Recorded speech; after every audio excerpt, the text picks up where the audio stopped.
Hey everyone, this is Pete with Looking Diecast, and I'm here today with some pretty interesting cars. These are 1997 first editions. That's what's known as the blue card era in Hot Wheels. I bought these in bundles at a flea market some time ago, so there's kind of a weird variety of cars. Let's check them out.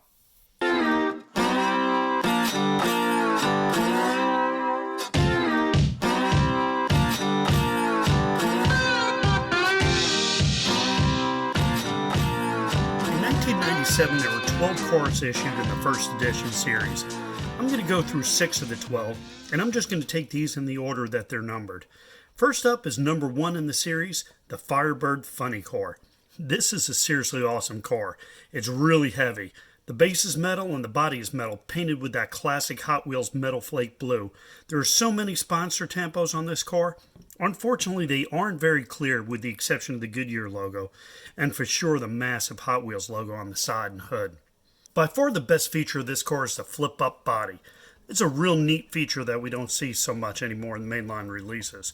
If you do like this casting, then you definitely want to look out for the 2005 Hot Wheels Classics. 3 different Spectraflame versions of this casting were released that year. Next up is number 4 in the series, the Saltflat Racer. This may be the weakest of the cars that I have today. It's one of those weird fantasy cars.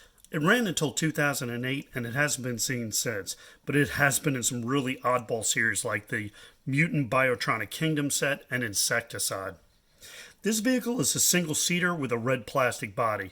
The base is silver painted metal and it's actually pretty heavy. There's some sponsor tampos on the side, Salt Flat, Simpson Performance, Edelbrock, and Hirsch shifters.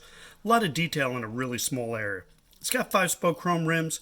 The interior is also chrome and that windshield is clear. That's the Saltflat Racer. The next one is a pretty fun car, the '59 Chevy Impala.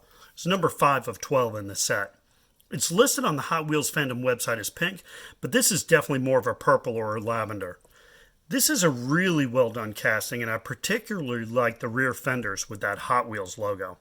It has the really bold pink, silver, and black tampos on the side. I'm not entirely sure that the gold lace wheels go with the silver chrome front grille, but it does look pretty good with that tampo design. Another thing that looks really fantastic is the missing B-pillar between the front and rear side windows. That gives us a great look into the interior with those huge bench seats, like having a white living room sofa in your car. Last year for this casting was way back in 2002, so it was actually a really short run for this great casting. Number 6 in the series and the 4th that we've looked at today is the BMW M Roadster, listed as the Z3 Roadster on the card.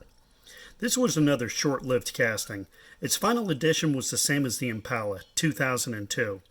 The metallic silver paint is really nice, and it has blue, light blue, and red striping and that red Hot Wheels logo on the side. The tampos match the red interior, which honestly should have been black. This is a Roadster, and the open roof gives us a full view of the detailed interior. This release has a wheel variation. The one I have is the 5-spoke version, but there's also a 3-spoke version out there. The wheel variation wasn't just with this issue. It happened 2 other times with this casting, once in 2000 and again in 2002. Here's another 97 first edition with some variations, the Way Too Fast. This release had a few minor variations, with some having a painted base while others were unpainted. Some were produced and stamped from Malaysia like mine is, and others in Thailand. Minor differences, but something may be of interest for the variation collectors out there. The Way Too Fast hung in there a long time, running until 2009, and it's had some cool releases, including a Rat Rod version and a Cop Rod KB Toy Premium release in 1999. This bright orange hot rod has not one, but 2 massive engines with side pipes. The nice thing about this casting is that it's all metal. It's got a metal body and the base is metal.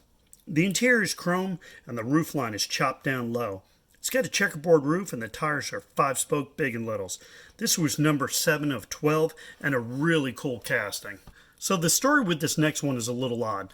The 1970 Plymouth Barracuda was originally supposed to come out as a 1997 first edition number 8, but for some reason the card art didn't have the first edition banner.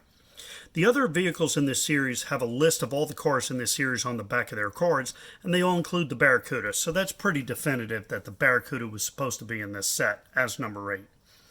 This issue of the Barracuda convertible is actually really awesome. The black stripes and the 426 on the lime green are really striking, and they made the correct choice of a black interior. It has simple 5-spoke chrome rims and a plastic silver base. The 1970 Plymouth Barracuda must share the same exact dimensions as the King Cuda, another great casting, because many issues of this car, including this one, have King Cuda stamped on the bottom. This is definitely one of my favorite firsts of 1997. That's all of the 97 first editions for now. There's a 97 Corvette and a Mercedes C-Class out there that I'd love to pick up if I see them. And if I do, I'll do another show and wrap up this 12-car set. Thanks for checking these cars out with me. Hope you had a good time. Special thanks to my subscribers for supporting the show, and thanks to everyone for watching. And until I see you next time, enjoy the ride.